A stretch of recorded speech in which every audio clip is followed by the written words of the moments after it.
అందరికీ నమస్కారం అండి. నా పేరు కృష్ణదీప్తి. మీకందరికీ మా ఛానల్కి స్వాగతం. నా నీవే నేనే 28వ భాగాన్ని చదువుతున్నాను. మోహన ఏది, ఎక్కడికి వెళ్ళింది అనే టెన్షన్తో హెల్పర్ సింధుని కిందకు వెళ్ళి మావయ్యతోటి చెప్పు, అక్క మంచం మీద లేదు అంది మేఘన. అలాగే చెబుతూ అక్కా అక్కా అని అరుస్తూ గది, bathroom, changing room, terrace, balcony, swimming pool అన్నీ చూస్తూ ఉండగా కంగారుగా అక్కడికి వచ్చాడు శ్రీకాంత్. ఏమైంది? మోహన్ ఎక్కడికి వెళ్ళింది? నేను బెడ్ మీద పడుకోబెట్టే వెళ్ళానే. దాని కాళ్ళకి చేతులకి గోరింటాకు కూడా ఉంది. ఎక్కడికి వెళ్తుంది అంటూ చుట్టూ వెతికాడు. మళ్ళీ తాను కూడా శ్రీకాంత్. నువ్వు చుట్టూ చూడు మేఘ. చూడండి, ఇంట్లో అందరూ చుట్టాలున్నారు. ఎవరికి ఏమీ తెలియనివ్వద్దు. నేను సెక్యూరిటీ రూమ్ దగ్గరికి వెళ్ళి వస్తాను. ఈలోపు మోహన కనిపిస్తే ఫోన్ చేసి చెప్పండి అంటూ పెద్ద పెద్ద అంగలతో నడుస్తూ కశ్యప్కి ఫోన్ చేశాడు శ్రీకాంత్. కశ్యప్ ఫోన్ ఎత్తగానే, కశ్యప్, మోహన నెక్లెస్లో ఉన్న డివైస్ని ట్రాక్ చేయండి. నీకు 2 నిమిషాలు టైం ఇస్తున్నాను అంటూ ఫోన్ కట్ చేశాడు శ్రీకాంత్. తను సెక్యూరిటీ రూమ్లో ఉన్న కెమెరా అన్నింటినీ కూడా 1 గంట నుంచి చూస్తూ తమ బెడ్రూమ్ బయట ఉన్న కెమెరాలో రికార్డ్ అయినటువంటి వీడియోను చూస్తూ ఉండగా అక్కడ వీడియో మామూలుగానే ఉంది. ఏమిటి ఇది, అక్కడ ఉన్న డెకరేషన్ ఏమైంది అంటూ ఉండగా కశ్యప్ నుంచి ఫోన్ వచ్చింది. సార్, ఇంటి లోపలే, కాంపౌండ్లోనే చూపిస్తుంది సార్. 10 నిమిషాల ముందు దాకా యాక్టివ్గానే ఉంది సార్. మెయిట్స్ ఉన్న క్వార్టర్ వైపు లాస్ట్ లొకేషన్ చూపిస్తుంది సార్. కానీ ఇప్పుడు అది యాక్టివ్గా లేదు. ట్రాక్ చేయలేకపోతున్నానండి. మీకు అభ్యంతరం లేకపోతే నేను పోలీసుల్ని కాంటాక్ట్ చేస్తాను అన్నాడు కశ్యప్. లేదు కశ్యప్, ఇంటిలో ఉన్న వాళ్ళు ఎవ్వరికీ తెలియకుండా డీల్ చేయాలి.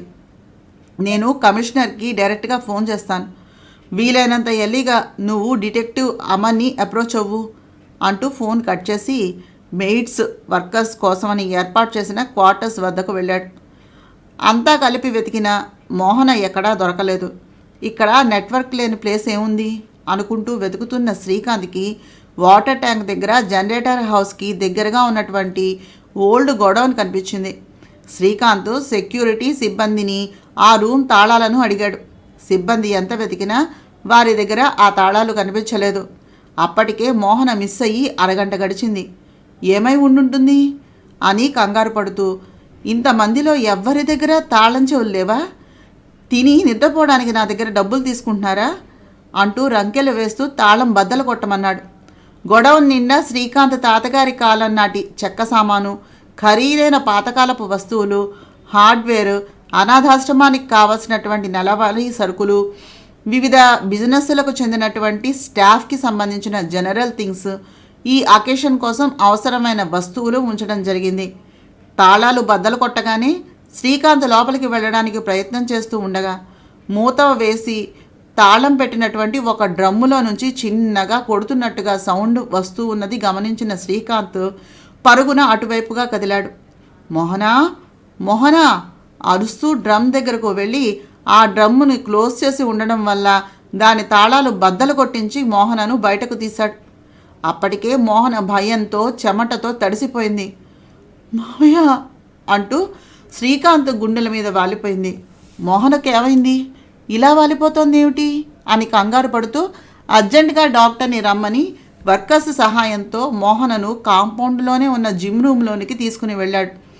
డాక్టర్ వచ్చి మోహనను టెస్ట్ చేసి, బాగా భయపడిపోయిందండి, బీపీ ఫ్లక్చువేషన్స్ వల్ల స్పృహ తప్పింది అంటూ ఇంజెక్షన్స్ చేసి, మీరు ఆ అమ్మాయిని తీసుకుని వెళ్ళండి, నేను వెనకాల వచ్చి ఆమెకు ట్రీట్మెంట్ చేస్తాను. ఈ అకేషన్ అయిపోయిన తర్వాత ఆలస్యమైనా పర్వాలేదు, ఒకసారి స్కాన్ చేసి బేబీ ఎలా ఉందో చూడటం మంచిదేమో చెప్పింది డాక్టర్. అదేమిటి మేడం ఏదైనా అంటూ ఉండగా శ్రీకాంత్ గొంతు భయంగా ఉడికింది. చచా, అదేమీ కాదు మిస్టర్ శ్రీకాంత్. ఈ మధ్య మీ ఇంట్లో జరుగుతున్న రకరకాల ప్రాబ్లమ్స్ వలన ఆ అమ్మాయి తీవ్రమైన ఒత్తిడికి గురి అవుతూ ఉంది. ఆ అమ్మాయికి ప్రెగ్నెన్సీ ఎటువంటి పరిస్థితుల్లో కన్ఫర్మ్ అయిందో మనందరికీ తెలుసు కదా. పైగా ఇక్కడ ఈ పొజిషన్లో ఎంతసేపు ఉందో తెలీదు. అందుకోసమని ఒకసారి స్కాన్ చేస్తే బాగుంటుందని నా అభిప్రాయం చెప్పింది డాక్టర్. ఓకే డాక్టర్, ప్లీజ్ ఈ విషయం ఇంట్లో ఎవ్వరికీ తెలియకుండా సీక్రెట్గా ఉంచండి అంటూ మోహనను తమ గదిలోనికి తీసుకుని వెళ్ళి బెడ్ మీద పడుకోబెట్టి ఆమె చేతిని తన చేతిలోనికి తీసుకుని ఆమెను చూస్తూ చిన్నగా తన చేతిని ఆమె పొట్ట మీద పెట్టి, ఎరా ఎలా ఉన్నావు అడిగాడు శ్రీకాంత్. మోహన కళ్ళల్లో చిన్న కన్నీటి చెమ్మ. చాలా భయం వేసింది మావయ్య, ఊపిరి ఆడటం కూడా ఇబ్బంది అయిపోయింది, నేను అక్కడికి ఎలా వెళ్ళానో అంటూ భయంగా శ్రీకాంత్ను గట్టిగా కౌగిలించుకుంది. బేబీకి ఏమైనా అవుతుందేమోనని భయంగా ఉంది మావయ్య అంటూ ఏడ్చేసింది. ఇదంతా నా వలనే మోహన, ఐఎమ్ రియల్లీ సారీ అన్నాడు శ్రీకాంత్ మోహనను తన గుండెల్లోనికి పొదుగుకుంటూ. అంతకైనా భద్రమైనటువంటి స్థలం అతనికి దొరకలేదు. ఇంకా ఇక్కడ ఇలా కూర్చోవడం కాదు మోహన, పద బయలుదేద్దాం హాస్పిటల్కి అంటూ మోహనను తీసుకుని అప్పటికప్పుడు బయలుదేరాడు శ్రీకాంత్. వాళ్ళు వెళుతూ ఉండగా, ఒక్క నిమిషం ఉండండి మావయ్య, నేను వస్తాను అంటూ వెనకే వచ్చింది మేఘ. వద్దు మేఘ, మోహన నువ్వు ఇద్దరు కూడా లేకపోతే ఎలా? మేము కాసేపట్లో వచ్చేస్తాం, మేము వచ్చేదాకా కొంచెం ఇక్కడ ఎవ్వరికీ ఈ వివరాలు తెలియకుండా మేనేజ్ చేయడానికి ప్రయత్నం చేయి చెప్పాడు శ్రీకాంత్. అదేంటి మావా, నిన్ను అక్కని మాత్రమే పంపిస్తే మీకు ఏదైనా అవసరం వస్తే ఎవరు తోడుంటారు?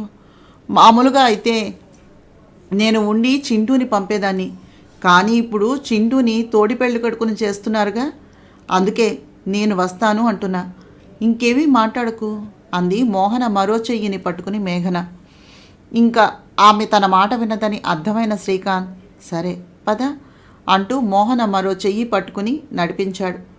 మోహన శ్రీకాంత్ చేతిలో తన చెయ్యి ఉంచి భయంగా చూస్తూ ఉంటే, ఏం కాదు మోహన, మన బేబీ హాయిగా ఉంటుంది, మనం ఇద్దరం కలిపి బేబీకి ఏమీ కాకుండా చూసుకుందాం అన్నాడు ఆమెకు ధైర్యం చెబుతూ.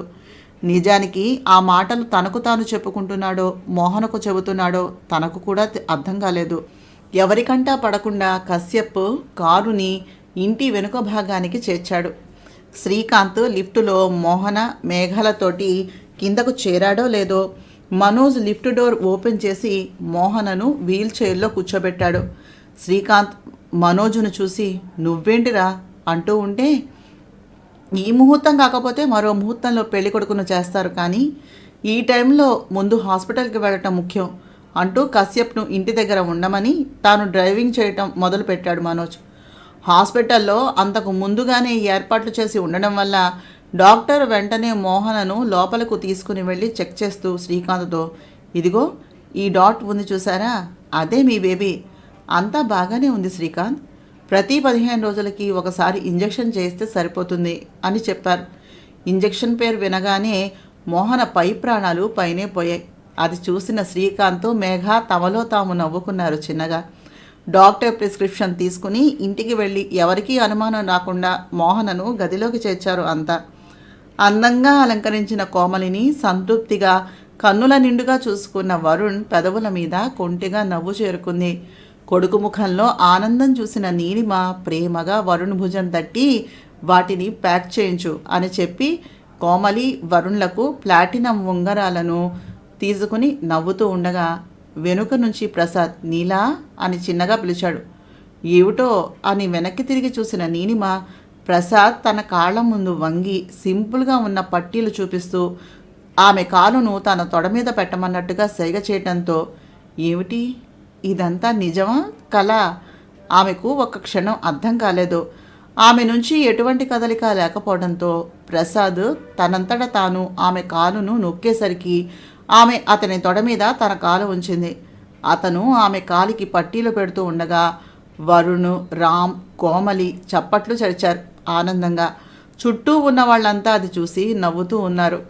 అది చూసిన ప్రసాద్, నీలా ఇద్దరూ ఒకరిని ఒకరు చూసుకుని నవ్వుకుని వాళ్ళ హడావిడిలో కలిసిపోయారు. వనజ ఆనందంగా నీలిమను కౌగిలించుకుని, కంగ్రాట్స్ అక్క అంది. దేనికి వనజ, మీ బావ అంత త్వరగా మారిపోతారు అని అనుకుంటున్నావా అడిగింది నీలిమ. ఏమిటక్క, బావగారు మారారు అని నీకు అనిపించటం లేదా? ఇంతమంది మధ్యలో నీ కాళ్ళను పట్టుకుని ఒడిలో పెట్టుకున్నారుగా, ఇంతకన్నా ఏం సాక్ష్యం కావాలి అడిగింది వనజ. వనజ, ఏ మనిషిలోనూ ఇంత త్వరగా మార్పు అనేది రాదమ్మా. ఒకవేళ అది వచ్చిందంటే కేవలం తాత్కాలికం అని అర్థం కావాలి. ఇన్ని సంవత్సరాలు కాపురం చేసిన తర్వాత కూడా నా భర్త ఏమిటో నాకు తెలియకపోతే ఎలా?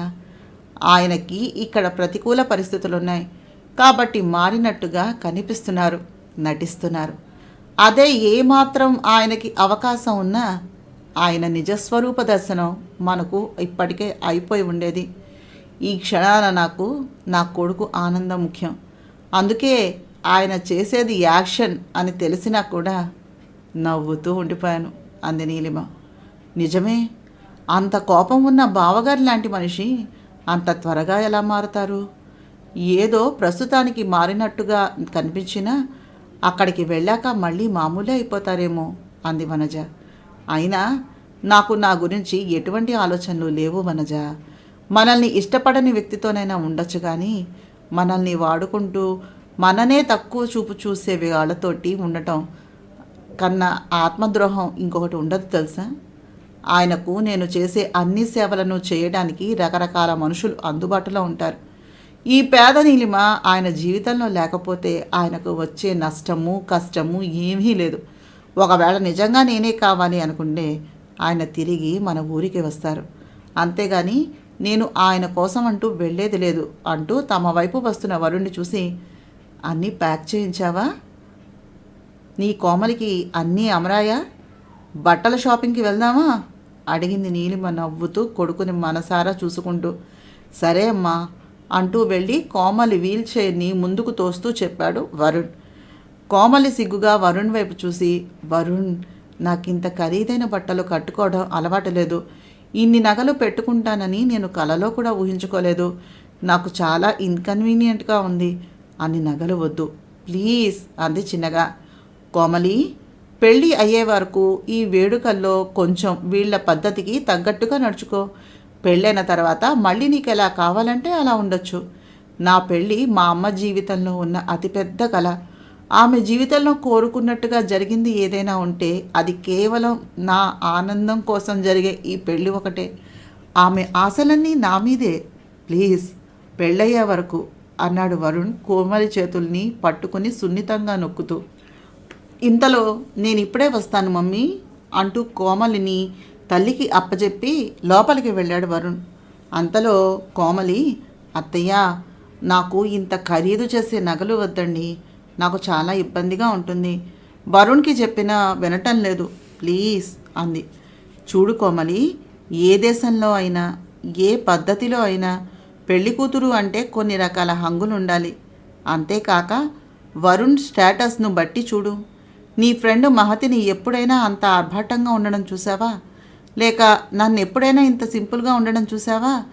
మన మారుతున్న స్థితిగతులను బట్టి మన అలవాట్లు ఉండాలి. నేను అనేది ఏమంటే, అలవాటును నీ శరీరానికి ఉంచుకో, నీ మనసు దాకా రానివ్వకుండా జాగ్రత్తగా ఉండు. మనం ఎదిగాము అనుకుంటే తృప్తి, మనము మాత్రమే ఎదిగాము అనుకుంటే పొరపాటే. తప్పక ఆ నిష మన చేత తప్పులు చేస్తుంది. జాగ్రత్తగా ఉండాలి. నా నిశ్చితార్థానికి నేను మా అత్తయ్యతోటి ఇవే మాటలు చెప్పాను. ఇంత కాస్ట్లీ నగలు నా వల్ల కాదని. పెళ్ళనేది 100 ఏళ్ల పంట. మా ఇంటికి వచ్చే మహాలక్ష్మిని ఆ మాత్రం ఘనంగా మా గుమ్మంలో అడుగు పెట్టించకపోతే ఎలాగా అని అడిగారు ఆవిడ. ఇప్పుడు నేను కూడా నీకు అదే మాటను చెప్తున్నాను, సరేనా అన్నారు నవ్వుతూ కోమలి తల నిమిరి. కానీ అంత ఖరీదైనటువంటి నగలు మీ మామగారు తర్వాత చాలామందికి ఇచ్చారు అంది స్వగతంగా తనలో తాను బాధపడుతూ నీలిమ. అక్కా అంటూ భుజం మీద చెయ్యి వేసింది వనజ. నీలిమ నవ్వుతూ, ఏమిటో వనజ, ఆయన చేసిన తప్పులు నా కాళ్ళు పట్టుకుని పట్టీలు పెడితే పోతాయా? అంతకన్నా ఖరీదైన హీల్స్ నా కాళ్ళ ముందే చాలామంది ఆడవాళ్ల పాదాలు పట్టుకుని తొడిగారు మీ బావగారు. నాకు తెలియకడుగుతాను, ఒకవేళ నేనే మీ బావగారిలా పరాయి వ్యక్తితో సంబంధం పెట్టుకుంటే, నేను ఆయన పాదాలకు నలుగురిలోనూ షూ వేసి నమస్కారం చేస్తే ఆయన నన్ను ఒప్పుకుని నాతో జీవితాన్ని పంచుకుంటారా? ఈ మనుషులకి ఆడదంటే అంత లోకం ఎందుకో అంది నీలిమ. నిజమే అక్క, తప్పు లేకుండానే ఇంత చేసిన బావగారు నిజంగా నువ్వు కనుక తప్పు చేస్తే ఒప్పుకుంటారా? అక్క మాట్లాడే ఏ మాటలోనూ ఆలోచన లేకుండా లేదు అనుకుంది వనజ తనలో తాను. ఇంతలో ప్రసాదు, ప్రకాషు, రామ్, వరుణ్ వచ్చారు అక్కడికి. ఎంగేజ్మెంట్ డ్రెస్సెస్ కోసమని ప్రకాష్ వెంట నడిచారు అంతా. అక్కడ ఉన్న స్టాఫ్ ఇద్దరు వీళ్ళకి షాపింగ్లో సాయం చేయటం మొదలుపెట్టారు. వీళ్ళు బాగా ఉన్నవాళ్ళు అనే అభిప్రాయంతో షాప్కి వెళ్ళగానే నీలిరంగు పట్టుచీర మీద రూబీ పర్ల్స్ తోటి వర్క్ చేసి రెడ్ కలర్ బార్డర్ ఉన్న శారీని చూసి వెంటనే దానిని కోమలి కోసం సెలెక్ట్ చేశాడు వరుణ్. తన కోసం కూడా సేమ్ దాని సెట్లో వచ్చినటువంటి లాల్చీ షరాయి సెలెక్ట్ చేశారు అంతా కలిసి. ఇక రామ్ వనజ కోసమని పసుపు రంగు మీద ఆకుపచ్చ రంగు బార్డర్ శారీ, రామ్కి ఆకుపచ్చ పసుపు కాంబినేషన్లో పట్టు లాల్చీ పట్టు పంచి, నీలిమ కోసమని తెల్లని తెలుపు రంగు మీద కెంపు రంగు బార్డర్ ఉన్న శారీ సెలెక్ట్ చేసుకుంది. దానికి కాంట్రాస్ట్గా లాల్చీ పంచి తీసుకున్నాడు ప్రసాద్. అన్నపూర్ణమ్మ గంధం రంగు చీర తీసుకున్నారు. మిగిలిన చుట్టాలు వరుణ్ కుటుంబం, కోమలి కుటుంబానికి ప్రకాష్ కోసమని బట్టలు తీసుకుని ఇంటికి చేరారంతా. మోహన గంట పైగా ఆ డ్రమ్ములో ఉండిపోయింది. మామూలుగా అయితే ఆ గొడౌన్ వైపు ఎవ్వరూ వెళ్ళేవారే కాదు. పెళ్లి మూలంగా అదంతా క్లీన్ చేసి నీట్గా ఉంచడం జరిగింది. లేకపోతే మోహన ఇంకా ఇబ్బంది పడి ఉండేది. పడుకుందే కానీ మోహన కాళ్ళు నొప్పి నొప్పి అంటూ కలవరిస్తూనే ఉంది. ఆమెను చూసిన మనోజ్ కూడా కంటతడి పెట్టుకున్నాడు. డాక్టర్ ఆమెను మానిటరింగ్ చేస్తూనే ఉన్నారు. ఏంటిది శ్రీ, ఇలా వరుస పెట్టి ఎవరో మోహనను టార్గెట్ చేస్తూ ఉన్నా మనం ఏమీ చేయలేకపోవడం ఏమిటి? ఆ అమర్ వచ్చి అప్పుడే 3 గంటలయ్యింది. ఇంకా ఏం జరిగింది మనకు తెలియదు. ఇదేమో ఇలా ఉంది. అసలు ఈ టైంలో ఇలా నా పెళ్లి ఏర్పాట్లు ఏమిటో నాకు అర్థం కావటం లేదు అన్నాడు బాధగా మనోజ్. మను, ఎవరు ఏం చెప్పినా మోహన ఈ స్థితికి కారకుణ్ణి మాత్రం నేనేగా. చిన్న చిన్న కారణాలకు అలిగి అల్లరి చేసే మోహన నా భార్యగా నా జీవితంలోకి ప్రవేశించిన దగ్గర నుంచి ఏదో ఒక ఇబ్బంది ఎదుర్కొంటూనే ఉంది. నేను మోహనతో పాటు కొంతకాలం ఎటైనా హనీమూన్ పేరుతోటి తీసుకుని వెళ్ళిపోతాను. ఇద్దరం మోహనకు 5వ నెల వచ్చాక బయలుదేరొస్తాం. ఈ లోపల ఇక్కడ పనులు కశ్యప్ చూసుకుంటాడు. అవసరమైనటువంటి మీటింగ్స్ని నేనే ఆన్లైన్లో చూసుకుంటాను అన్నాడు శ్రీకాంత్ ఒక నిశ్చయానికి వచ్చినట్టుగా. అది విన్న మనోజ్, నువ్వు ఏమీ అనుకోకపోతే మేం కూడా మీతో పాటు వస్తాం మావా అన్నాడు శ్రీకాంత్తో. మాతో పాటుగా నువ్వెందుకురా? పైగా నా భార్య కడుపుతో ఉంది, రెస్ట్ ఇవ్వాలి. నువ్వా కొత్త పెళ్లి కొడుకువి? మహతి ఇబ్బంది పడుతుంది. పైగా నేను నాతో పాటు కేర్ టేకర్ని కూడా తీసుకుని వెళ్తున్నా మోహన కోసమని. మాతో వస్తే నీకు ఫ్యామిలీ డ్రామా మాత్రమే మిగులుతుంది అన్నాడు శ్రీకాంత్. ఇంతకీ నువ్వు ఎక్కడికి వెళ్దాం అనుకుంటున్నావు అడిగాడు మనోజ్ శ్రీకాంత్తో. లక్షద్వీప్ దగ్గర ఒక ప్రైవేట్ ఐలాండ్లో కొద్ది రోజులు మోహన శ్రీనగర్, గ్యాంగ్టక్, మనాలి అన్నీ చెప్తోంది. కానీ ఈ టైంలో అవన్నీ మంచిది కాదు అన్నారు డాక్టర్. అందుకని అటు వెళ్దాం అనుకుంటున్నాను చెప్పాడు శ్రీకాంత్. అదంతా సరే మావా, నన్ను తీసుకుని వెళ్తున్నావా లేదా? ఈసారి సీరియస్గా ముఖం పెట్టి అడిగాడు మనోజ్ శ్రీకాంత్తో. రేయ్ మను, మీకోసమని నేను హనీమూన్ ప్యాకేజ్ ఆల్రెడీ రెడీ చేసి ఉంచానురా, మీ పెళ్ళి గిఫ్ట్ కింద. నువ్వు మాతో పాటు వస్తానంటావు? అసలు ఆ అమ్మాయికి ఎంత ఇబ్బందిగా ఉంటుందో ఆలోచించు అన్నాడు శ్రీకాంత్. ఇబ్బంది ఏమీ లేదు మావా, ఈ ఆలోచన షేర్ చేసిందే మహతి. దగ్గరగా ఉండే గెస్ట్ హౌస్ తీసుకుంటే సరిపోతుంది. మోహి రెస్ట్ తీసుకోవాలి అనుకుంటే రెస్ట్ తీసుకుంటుంది, లేకపోతే మాతో కలుస్తుంది. దానికి ఈ టైంలో వదిలిపెట్టి నేను ఎక్కడికి వెళ్ళినా మనశ్శాంతిగా ఉండలేను. కొద్ది రోజులు అక్కడ మీతో పాటు ఉండి తర్వాత మరో ప్లేస్కి బయలుదేరుతాం అన్నాడు మనోజ్. మనోజ్ మాటలకు శ్రీకాంత్ కూడా ఎదురు చెప్పలేకపోయాడు. సరేరా, అరేంజ్మెంట్స్ చూస్తాను మరి అన్నాడు శ్రీకాంత్ నవ్వుతూ. తర్వాత గంటకు మనోజును పెళ్లి కొడుకుగా, చింటూని తోడు పెళ్లి కొడుకుగా పీటల మీద కూర్చోబెట్టి కస్తూరి, కళ్యాణి, జానకి ఒంటికి నూనె రాసి వేడుకను మొదలుపెట్టారు. తలస్నానం చేయించి నిలువునామం బుగ్గన్న చుక్క, తెల్లని లాల్చీ పైజామాలో మెరిసిపోతున్న మనోజ్కి మోహన, మేఘన ఇద్దరూ దిష్టి తీసి మేఘన పాదాలకు పారాణి పెడుతూ ఉంటే మోహన మెడలో హారాలను వేస్తూ అలంకరించారు. మోహన ఇంత ఇబ్బంది పడుతూ కూడా నవ్వుతూ తనని అలంకరిస్తూ ఉంటే మనోజ్ ప్రేమగా మోహన బుగ్గలు నిమురుతూ ఉంటే అది చూసిన వాళ్ళందరికీ ఆనందంతో కళ్ళల్లో నీళ్లు తిరిగాయి. శ్రీకాంత్ పక్కగా ఇద్దరు అక్కలు వచ్చి నిల్చుని శ్రీకాంత్ తలను ప్రేమగా నిమిరారు. అది చూసిన చింటూ, బాప్రే, టూ మచ్ సెంటిమెంట్ యార్, ఇంకా వద్దు ప్లీజ్ అన్నాడు అరుస్తూ. అది విన్న పెద్దవాళ్ళంతా నవ్వేశారు.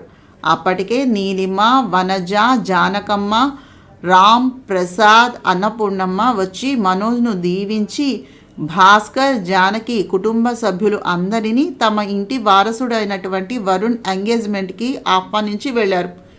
వరుణ్ ఇంకా తనతో పాటే ఉండటంతో, ఏరా వెళ్ళి రెడీ అవ్వు అన్నాడు మనోజ్. ఎక్కడికి రా వెళ్ళేది? కోమలిని బ్యూటీషియన్ ఆడపిల్లలాగా అలంకరిస్తానంటూ పాపం వ్యర్థ ప్రయత్నాన్ని చేస్తోంది. అది ఆడపిల్ల అయ్యేలోపు నేను డ్రెస్ వేసుకోలేనా ఏంటి అన్నాడు నవ్వుతూ వరుణ్. అదంతా సరే, ఏంటి ఆంటీ అంకుల్ కలిశారా అడిగాడు మనోజ్. అదేమీ లేదురా, ఇది మాకు మామూలే. డాడీ బాగా యాక్ట్ చేస్తారు, అదే చేస్తున్నారు. మమ్మీ నా పెళ్ళి దాకా కామ్గా ఉంటుంది నాకు తెలిసి. ఆ తర్వాత డాడీ నిజంగా మారారు అనిపిస్తే తప్ప మమ్మీ ఒప్పుకోలేదు అనుకుంటూ ఉన్నాను అన్నాడు బాధగా ముఖాన్ని పెట్టి. ఆ తర్వాత నవ్వు మాటున దాన్ని దాచేస్తూ, నిజం చెప్పాలంటే ఇవి ఏవీ కూడా తెలియని విషయాలు కాదురా. నా చిన్నప్పటి నుంచి నా కోసం అమ్మ అనుభవించిన నరకమే ఇదంతా. కేవలం నాకు తండ్రి ప్రేమ అందించడానికి మా అమ్మ చేసిన త్యాగం అంటూ టాపిక్ని మార్చేసి, అవును ఏంటి నీ మహిని చూసావా పెళ్లి కూతురు అలంకరణలో అడిగాడు వరుణ్. లేదురా, రాత్రి అందరూ నిద్రపోయాక వెళ్దాం అనుకుంటున్నాను అంటూ నవ్వేశాడు మనోజ్. అబ్బో, ఏం అదృష్టంరా బాబు మీది. చక్కగా నువ్వు చెప్పినట్టుగా వినే వర్కింగ్ స్టాఫు, రమ్మనగానే సిగ్గుపడుతూ వచ్చేసే మహతి. ఇక్క నన్ను చూడు, మా ఝాన్సీరాణి మెడలో నేను తాళి కట్టడం ఒక్క క్షణం లేట్ అయితే అదే నా మెడలో తాళి కట్టేస్తుందేమో. ప్రస్తుతానికి మాత్రం దానిని నా 2 చేతులతో ఎత్తి తిప్పే అవకాశం వస్తుంది అంటూ నవ్వేశాడు వరుణ్. కానీ నేను నా ఇంటి పగ్గాలు దాని చేతుల్లోనే పెట్టేస్తారా? దాని దెబ్బకి మా నాన్న కూడా నోరు మూసుకుని మా అమ్మతో హాయిగా కాపురం చేసుకోవాలి అన్నాడు.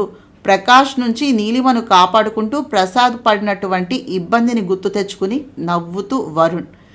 ఏంట్రా ఆ నవ్వు, చెప్పిసావరా సామి అన్నాడు మనోజ్. ఇప్పుడు రామ్ చెప్పినది విని ప్రకాష్ చేసిన పనులు, దాని వలన ప్రసాదులో వచ్చిన మార్పు గురించి వివరించాడు వరుణ్. బాగుందిరా, మొత్తానికి మీ నాన్నతోటి అందరూ కలిపి ఆడుకున్నారన్నమాట అంటూ నవ్వేశాడు మనోజ్.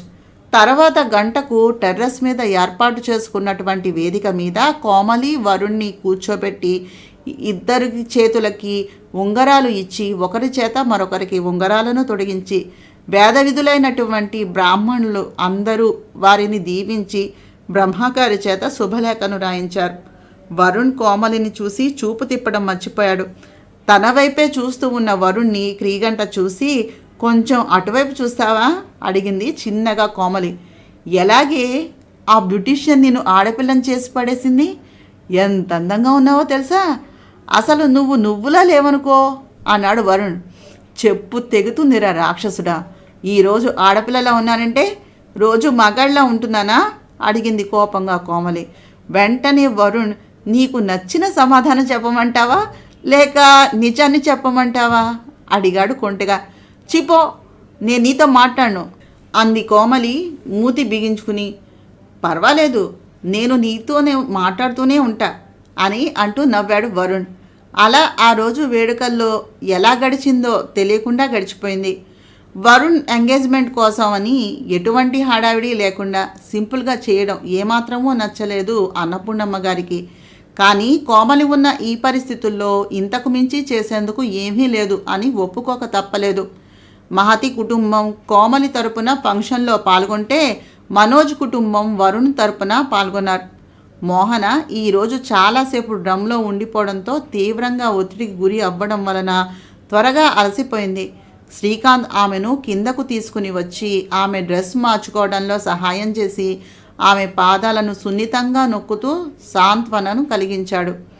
పాదాలకు మసాజ్ చేస్తూ ఉన్న శ్రీకాంత్ను చూసి, పోకిరోడా, అన్నయ్య పెళ్లిలో ఎంత అల్లరి చేద్దాం అనుకున్నానో తెలుసా, నన్ను అల్లరిపాలు చేసేసావు అంది ముద్దుగా మూతి బిగించి మోహన. శ్రీకాంత్ అమాయకంగా ముఖాన్ని పెట్టి, నేనేం చేశానే మధ్యలో అన్నాడు చిలిపిగా. ఛా, చిన్నపిల్లను పెళ్లి చేసుకున్నాను అని కూడా లేకుండా నన్ను ఇలా తల్లిని చేసి పడేశావు పాపాత్ముడా. ఇప్పుడేమో ఏమీ ఎరగని అమాయకుళ్ళ నా పాదాలు పట్టుకుంటున్నావా అంది మోహన శ్రీకాంత్ బుగ్గను పొడుస్తూ. ఏ ఏంటే అల్లరి, నేను ఒక్కడనే తప్పు చేసినట్టు నువ్వు ఏమీ చేయనట్టు మాట్లాడుతున్నావు. అసలు నన్ను చూడగానే ఒళ్ళో చేరిపోయేది నువ్వేగా, పైగా ఎదురు నన్నే అంటున్నావా అంటూ మోహన పాదం గట్టిగా నొక్కుతూ అడిగాడు శ్రీకాంత్. నొప్పి అంటూ అరిచిన మోహన అరుపు అక్కడ నుంచి కిందకు దిగుతూ ఉన్నటువంటి వసుంధర సోనియా చెవిలో పడింది. అంతే, శ్రీకాంత్ గది తలుపు దగ్గర చెవి పెట్టి వినటం మొదలుపెట్టారు. తలుపు గడియ వేయకుండా దగ్గరకు వేసి ఉండటం వల్ల ఇద్దరూ ఒకేసారి వచ్చి గదిలో పడ్డారు. ఆ పడటం కూడా ముందు సోనియా, ఆమె మీద వసుంధర పడ్డారు. ఆ సమయంలో మోహన రిలాక్సింగ్గా సోఫాలోనూ, శ్రీకాంత్ ఆమె పాదాల దగ్గర ఫుడ్ రెస్ట్ మీద కూర్చుని ఉండడం వల్ల డైరెక్ట్గా వెళ్ళి మోహన శ్రీకాంత్ పాదాల దగ్గర నేల మీద పడిపోయారు. సోనియా, వసుంధర ఇద్దరూ తన కాళ్ళ మీద అలా పడటాన్ని చూసి ముందు భయపడినా తర్వాత వాళ్ళ ముఖాలను చూసి ఆశ్చర్యపోయింది మోహన. శ్రీకాంత్ అయితే అక్కడి నుంచి లేచి నిలబడి, ఏమిటిదంతా వసు? సోనియా ముఖాన్ని చూసి మాట్లాడడం కూడా ఇష్టం లేక వసుంధరని అడిగాడు శ్రీకాంత్.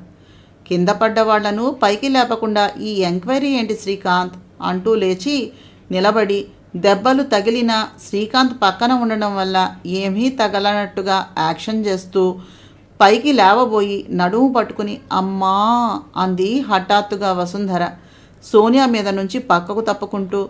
సోనియా అయితే పాపం డైరెక్ట్గా నేల మీద పడటం వల్ల ఆమె మీద వచ్చి వసుంధర పడటంతో కొంచెం గట్టిగానే దెబ్బలు తగిలాయి. కానీ ఏమీ చేయలేని పరిస్థితుల్లో ఉండడం వల్ల నోరు మూసుకుని దెబ్బకు కళ్ళల్లో నీళ్లు తిరిగిన ఆ నీటిని ఆపుకుంటూ లేచి, నువ్వు సరిగ్గా నడవకపోగా నన్ను కూడా పడేసా వసుంధర అంటూ ఆమె మీద అరిచి మెల్లగా లేవబోయింది. పక్కనే శ్రీకాంత్ ఉన్నాడు. అతను ఏమైనా సాయం చేస్తాడు అని ఆశిస్తూ, అబ్బా నొప్పి అంటూ గొణుగుతూనే ఉంది సోనియా. అదంతా యాక్షన్ అని అర్థం చేసుకున్న శ్రీకాంత్ ఇది మారదు అనుకుంటూ తమ రూమ్లో ఉన్న భజన్ని కొట్టాడు. అది విని ఇంటిలో పనిచేసే ఒక హెల్పర్ వచ్చాడు.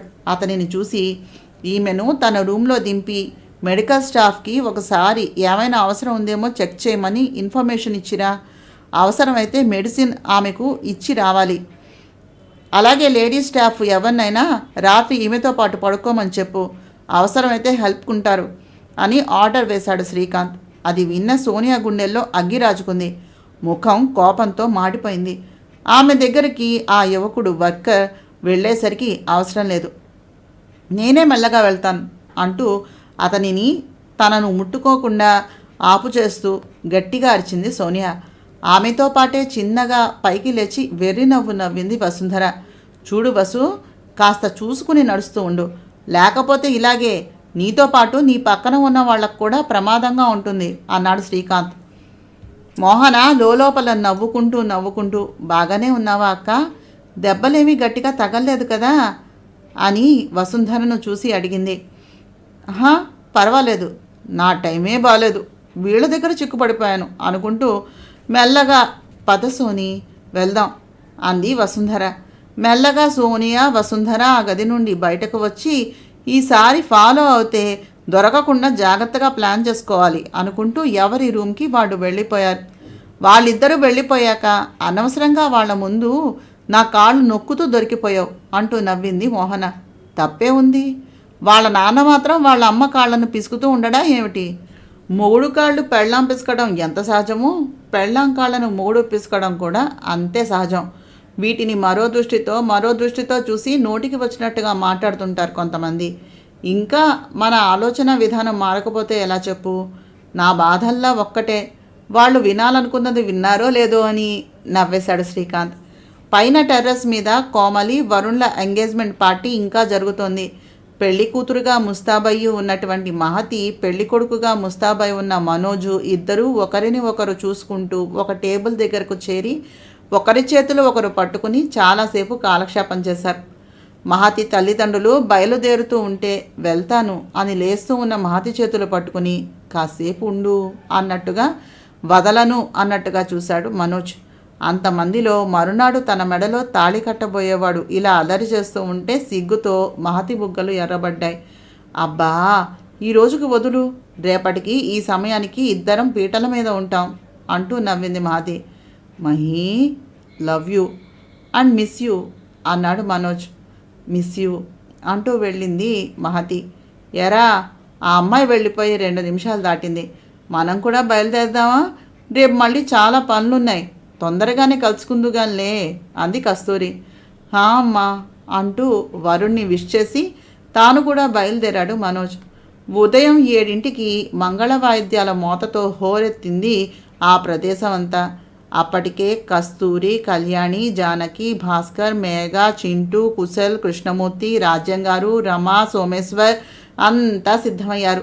శ్రీకాంత్ లేచి చిన్నగా మోహనను లేపి తాను ఫ్రెష్ అయ్యి మోహనను రెడీ చేయడానికి హెల్ప్ అని ఉంచి తాను కౌచ్లో మోహన్ కోసం ఎదురు చూస్తూ కూర్చున్నాడు.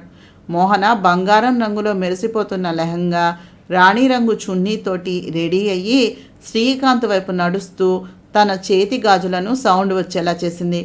అది విన్న శ్రీకాంత్ నవ్వుతూ మోహన వైపు నడిచాడు. శ్రీకాంత్ మోహన కపుల్ డ్రెస్ అవుట్ఫిట్లో రెడీ అయ్యి కిందకొచ్చారు. వావ్ మోహి, రాత్రి బాగా నిద్రపట్టిందా? జాగ్రత్తగా ఉన్నావా?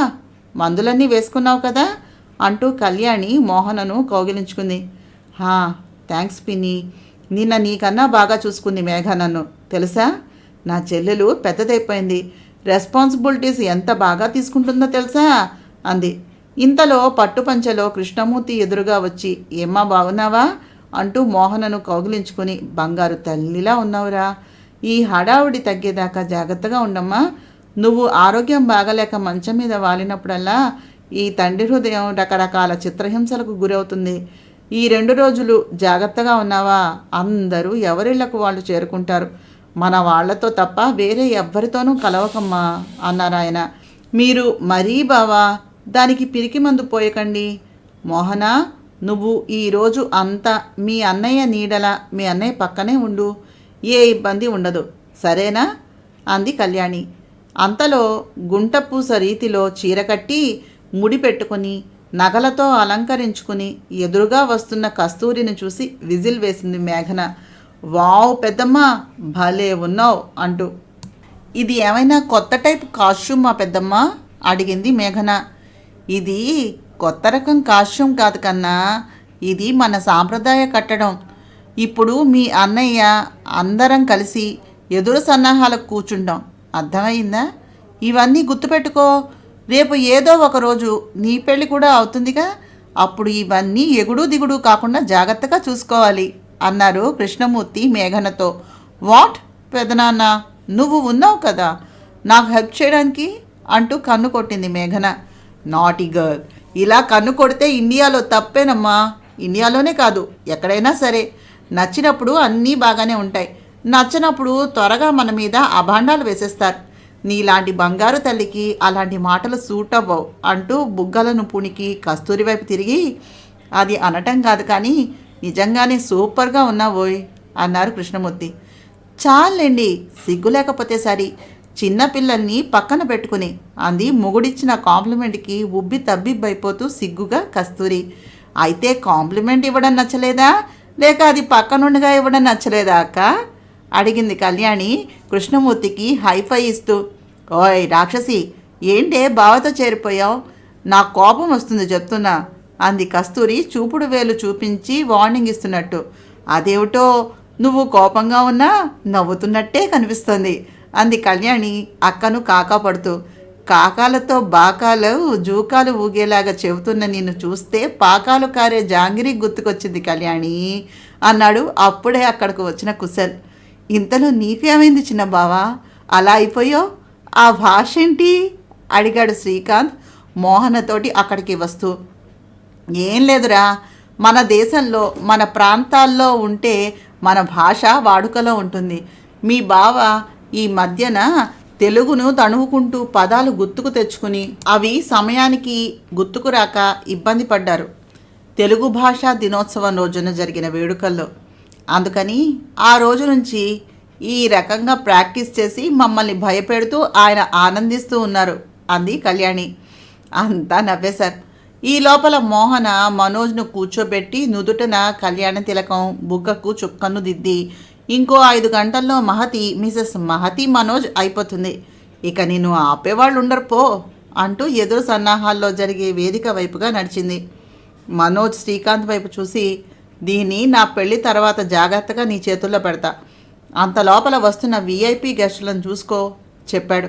అది విన్న మోహన, అదేమీ కుదరదు, ఎదురు సన్నాహాలు అయ్యేదాకా నాతో పాటు నువ్వు కూడా ఉండవలసిందే రా అంటూ శ్రీకాంత్ చెయ్యి పట్టుకుని, మేఘా, చింటూ మీరు కూడా రండి అంది.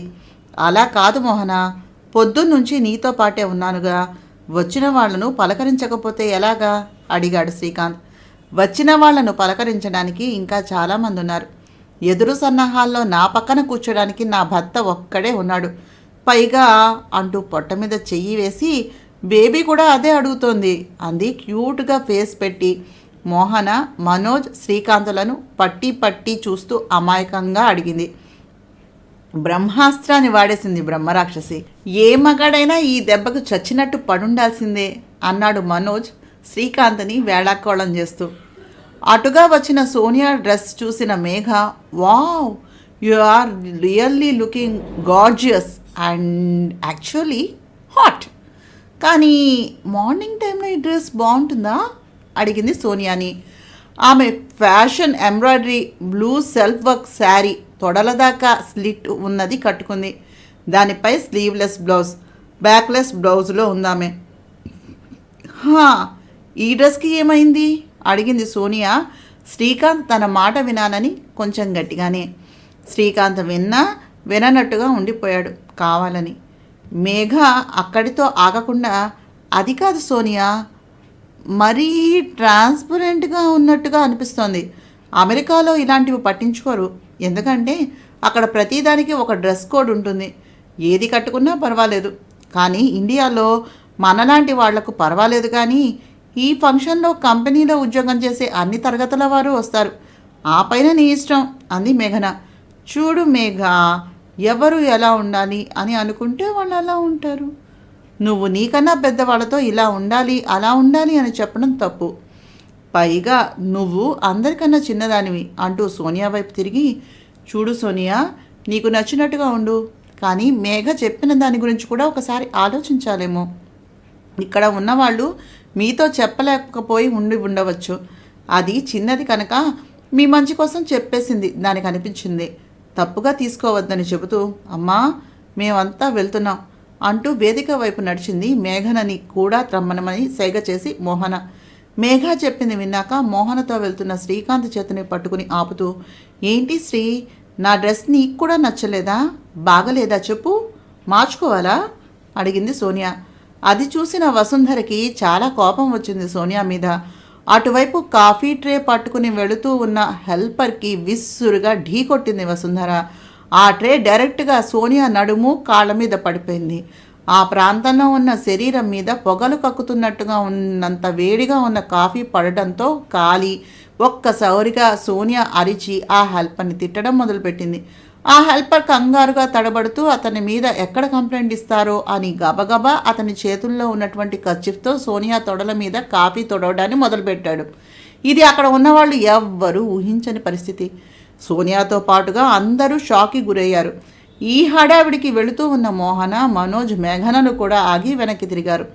అతను ఏం చేస్తున్నాడో తెలిసినటువంటి పాపం అతను తాను చేస్తున్న పనికి తనే షాక్ అయ్యి అలాగే పెద్ద పెద్ద కళ్ళతో సోనియా వైపు చూస్తూ, ఐఎమ్ సారీ మేడం, నేను అనుకోలేదు, ప్లీజ్ ఎక్స్క్యూజ్ మీ అంటూ వెనకకు తిరిగి తడబడుతూనే శ్రీకాంత్ను గుద్దుకుని, సారీ సార్ అంటూ అక్కడి నుంచి పరుగున పారిపోయాడు.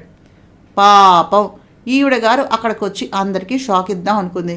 పాపం ఈవిడే దెబ్బతింది అంది మేఘన నవ్వుతూ. ఊరుకో అంది మోహన మేఘన నోరు చేత్తో మూసేస్తూ. శ్రీకాంత్ షాక్ నుంచి తేరుకుని, సోనియా ముందు ఆ డ్రెస్ మార్చుకో అంటూ అక్కడే ఉన్న ఒక కర్టెన్ క్లాత్ ఆమెకు కప్పి అటూ ఇటూ చూసి దగ్గరలో ఉన్న వసుంధరను పిలిచి, వసు నీ ఫ్రెండ్కి హెల్ప్ చేయి అంటూ మనోజ్ వైపు తిరిగి, పదమను అని మేఘా మోహనలతోటి బయలుదేరాడు వేదిక మీదకి. నా నీవే నేనే నవలను చదువుతున్నాను. నా ప్రయత్నం కనుక మీకు నచ్చినట్లయితే తప్పకుండా మా ఛానల్ సబ్స్క్రైబ్ చేసి, షేర్ చేసి, లైక్ చేసి, కామెంట్ చేయండి. మీ కామెంట్స్, మీ సబ్స్క్రిప్షన్స్ మాకు మరింత ఎంకరేజ్మెంట్ కలిగిస్తాయి. మళ్ళీ మళ్ళీ కొత్త నవలలు రాయాలని, చదవాలని అనిపించేటటువంటి స్ఫూర్తినిస్తాయి. నమస్తే.